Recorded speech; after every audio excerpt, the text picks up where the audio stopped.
Good evening, friends. I am Dr. Kiran Kulkarni.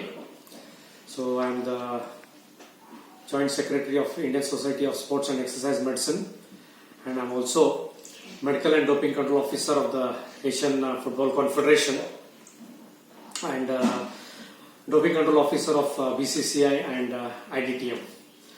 So this auspicious evening, I am here before you to speak on the topic of anti-doping during this COVID times. So actually this times for all these athletes as well as for the officials, including the World Anti-Doping Agency and our national anti-doping agencies, it has been tough times. But still, few efforts from our side to educate you regarding the whole gambit of what World Anti-Doping Agency is doing and what we are going through.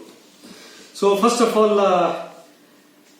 the definition of doping would be like it is consumption of or administration or use of pharmacological substances foreign to the body or any physiological substances taken in abnormal quantities for the sole purpose of enhancing and increasing the performance constitute doping. Along with this, we have about 10 anti-doping rule violations. With these anti-doping rule violations, one or more of these can also be considered as a doping violation. So they are like presence of the prohibited substance, use or attempted use, evading this or refusal of this sample or failure to comply, whereabout failures, tampering of these substances, possession of these banned substances, trafficking, administration, complicity or helping someone to dope, and finally the prohibited association. These are the few things or the 10 rules which have been set up, and World Anti-Doping Agency is responsible for the global anti-doping efforts, and it is a custodian of World Anti-Doping Agency code, and it also speaks about the prohibited substances and methods along with rules and regulations, therapeutic use exemptions, and of course the penalty for doping. So basically, why this doping? This is the most important part. Why doping?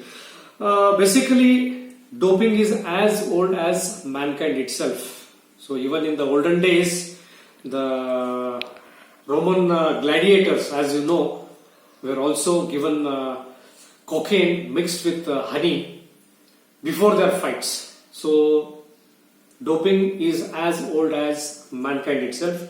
Along with that, nowadays athletes, they go into this taking into banned substance because of the things which are into taking this banned substance, like the strength and speed, endurance, concentration, motivation, and more important, the peer pressure. If one athlete is taking, the athlete feels why I should not take, to just have and feel the effect of doping. So these are the few things.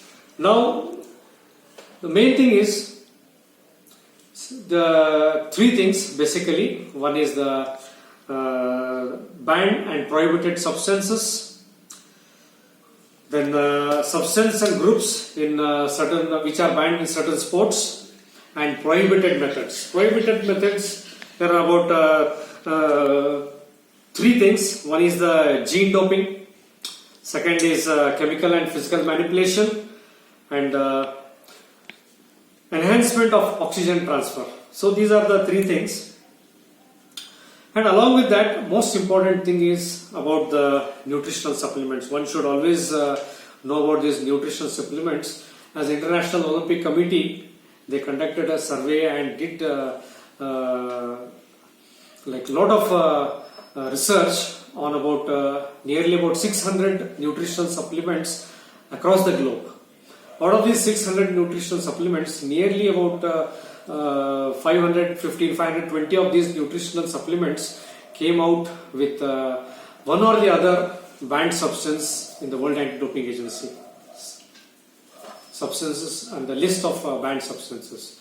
So, it is very important that the athletes need to know whether they have to take these banned substances or no. It is very difficult, and finally it is the athlete's urine which will be checked, and if it is found, the substance is found to be present in the dope sample, then definitely yes, he will be banned. So one should really be very careful about the nutritional supplements. Then coming into the types of testing. So we actually have three types of testing. One is in competition testing, that is as soon as the athlete lands in the city of the sporting event till the time he goes out of that city. This is in competition testing. Then second thing is out of competition testing, that any time the doping control officer will go to the athlete's home and the athlete will be checked.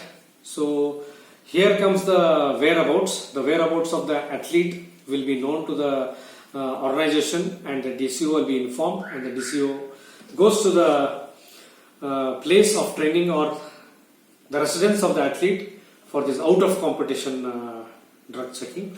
And the third one is target testing. Target testing is basically done on those athletes where these athletes show like all of a sudden there is an increase in performance. So these athletes, or if the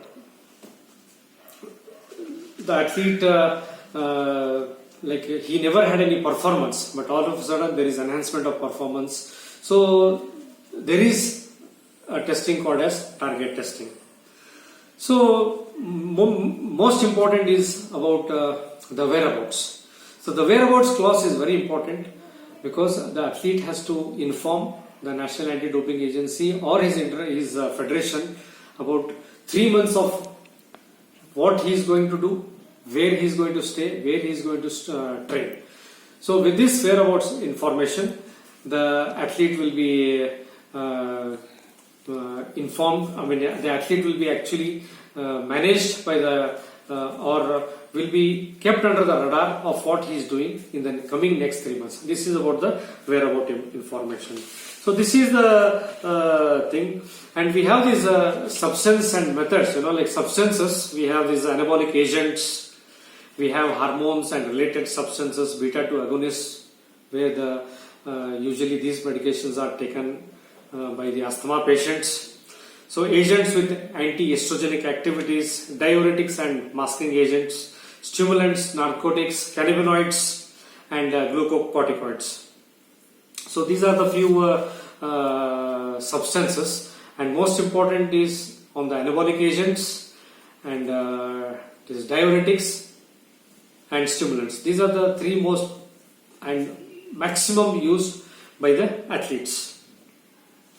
So a few words on dope sample collection procedure. So few words, like most of us would have read it in the text or we would have seen it, but actually I will demonstrate in my own words so that you will actually come to know what the process of doping, the dope sample collection procedure is. So what I do is it is like in competition checking, where athlete has won a gold medal and we go and notify him. Just imagine yourself that it's like going on a tour or something like that. So I'll actually tell you what happens. So the athlete has won the medal, and he, having won the medal, that is usually in individual sports we take gold, silver and bronze, and one random sample by picking up the lots. And in team sports or in team sports like football, so we select 2 players on either side, and it is by random draws. So these players will be notified, and they will be the dope control chaperone or the marshal. He goes with the notification to the athlete, and the athlete signs the notification, and about 1 hour's time is given to the athlete, and the marshal, the chevron, remains with the athlete till the time he comes to the dope control station.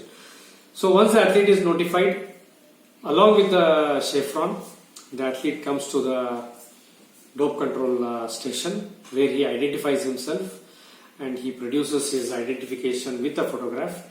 And once he is checked in into the doping control station, these things are checked, and after that, once he is ready to provide the urine sample, we actually require about 90 ml of the urine sample, or preferably always we ask the athlete to provide about 100 ml of the urine sample. So taking into consideration, now the athlete is ready, so he comes and reports to the dope control officer, and once he reports to the dope control officer, the athlete is given these urine collecting vessels. So these are the urine collecting vessels. So here it is actually sealed. The athlete checks whether it is sealed or something, or if it is broken, and he checks everything, and he takes it. So once he takes it, so here we ask the athlete to cut this and open it and check again whether it is intact. So once he checks it is intact, then he takes this urine collecting vessel along with the lid on this, and he goes and along with the dope control officer, he goes to the provide the urine sample. So once he provides about 100 ml of urine sample in this vessel, so here the athlete is in full view of the doping control officer. He lifts his t-shirt up to the chest level and his track pants up to the, or shorts up to his knee level, where his external genitalia is in complete view of the doping control officer. So once he is ready, he passes the urine into the urine collecting vessel, he closes it, and he comes back to the doping control officer to the table. Now what we do is we ask the athlete to collect the urine collect. We call it as the Berlinger's kit. So earlier we used to have like this, and now we are using these Berlinger kits. So for demonstration purpose, I just use this. So everything is sealed. So once the athlete comes, he will just check this number. Okay. Once he checks the number, we ask him to open it, and once he opens it up, then he checks it, and from inside he gets out these urine these bottles, and there are 2 bottles, and once he has these bottles, so he checks the number on this which has been written on this, and also this is the A and this is the B. Okay, so these lids are not closed. This is for demonstration purpose. So what the athlete does is, so he removes these lids and keep it, and once 100 ml of urine, he takes the urine collecting vessel from this, he closes the lid, and slowly he pours in about 60 ml of urine, and there is a marking here also on this. Up to this mark, he fills about 60 ml of urine, places it safely, and then he takes the blue labeled bottle, and again he pours, and remaining 40 ml in that, and he keeps it. And what happens is, then he puts the lid on this and he fills it completely, and after that he again fills it and tightens the lid, and he will check, and you can see it, he will check it. And once he has checked it, there is no leakage, and again he takes this and puts it inside, and he fix it, and he seals it. Once he has sealed it, and we check the number again, and all this thing till now, handling of the sample will be done by the athlete. So once he has sealed it, we fill up the form, and we also fill up what medicines he has taken in about 1 week's time, and we seal it in the presence of the athlete, And after that, we also check his the pH, partial pressure of hydrogen of the urine sample. So we take this CombiPure sticks and we dip and we check it. Or we also use this refractometers. We use this refractometers also. So this is the refractometer, and what we do is we take this thing and we pour one drop of sample on this and we close it and we just check it through this thing about what is the specific gravity. This is a refractometer and this is the dipsticks, or we call it as the CombiPure dipsticks. Once this is over, taking of the pH, so now what we do is we ask the athlete to sign up the form. Before he signing up the form, he has to fill in the medicine he has, or his accompanying person, his doctor or physio, has to fill up the form stating what medications the athlete had taken in the last 1 week, and after that the athlete checks everything and he signs the form that the procedure he has done till now has been foolproof and he is quite satisfied with that. And once he does that, this sealed Berlinger kit now will be sent to the National Anti-Doping Agency in India. So, or the World Anti-Doping Agency is recognized, or International Olympic Committee is recognized, WADA recognized laboratory. In about 24 hours to 48 hours time, this sample will reach the laboratory, and from there the laboratory process commences. So this is about the practical aspect of what happens in dope sample collection procedure. Beyond this urine sample, we also collect blood samples also, but probably collecting blood sample is beyond the preview of this talk. Hopefully we'll do it some other time. So once this happens, the dope sample collection procedure is complete. Now coming to the present scenario of what is happening in this COVID time is, we all are facing this, and this phenomena is worldwide in this pandemic. So even the World Anti-Doping Agency's president has asked all the athletes to come forward, to put their hands and to preserve and to commence with play true or what the World Anti-Doping Agency is putting forth. And the president, Mr. Vitold, has informed that it's a public health problem. The safety of all our athletes as well as the doping control officials is equally important, and it's a social responsibility of each and every one of us to join hands with the World Anti-Doping Agency in the fight to prevent doping.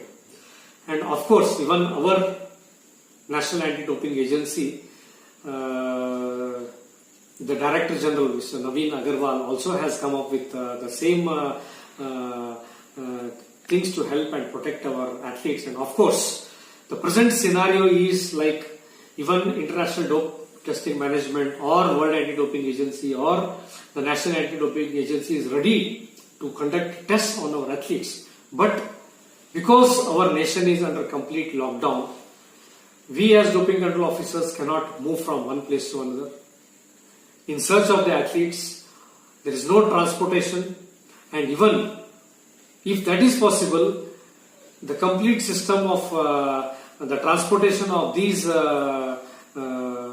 doping kits is not possible because of the complete shutdown of the courier. So this is the time when athletes have to join their hands, show integrity, and not to indulge in such activities. Later on, they regret or any inadvertent positive analytical findings, thinking that they will not come under the ambit of doping. So with these few words regarding this anti-doping procedures and regarding World Anti-Doping Agency, I would like to end my talk here. And more than anything else, it would be better that you ask me questions so that we can definitely interact and spend more knowledge on this. Thank you one and all.